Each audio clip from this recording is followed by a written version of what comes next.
জামালপুরের ইসলামপুরের ছাত্রকে বলাৎকারের মামলায় মাদ্রাসা শিক্ষককে আটক করেছে পুলিশ।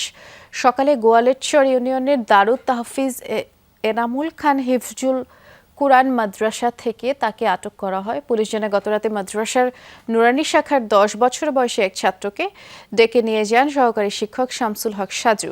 সকালে শিশুটির বড় ভাই মাদ্রাসায় খাবার দিতে গেলে ওই শিশু ভাইকে এই বিষয়টি জানায় এবং ঘটনাটি এলাকায় ছড়িয়ে পড়লে মাদ্রাসা শিক্ষককে আটক করে পুলিশে খবর দেওয়া হয়। ওই শিক্ষার্থীর বাবা পরে বাদী হয়ে মামলা করেন।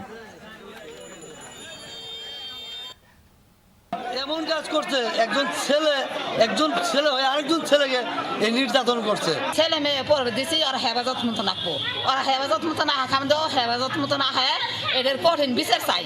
ছেলের চিৎকারে অন্যান্য ছাত্ররা আসে, পরে এলাকাবাসী এসে হুজুরকে আটক করে।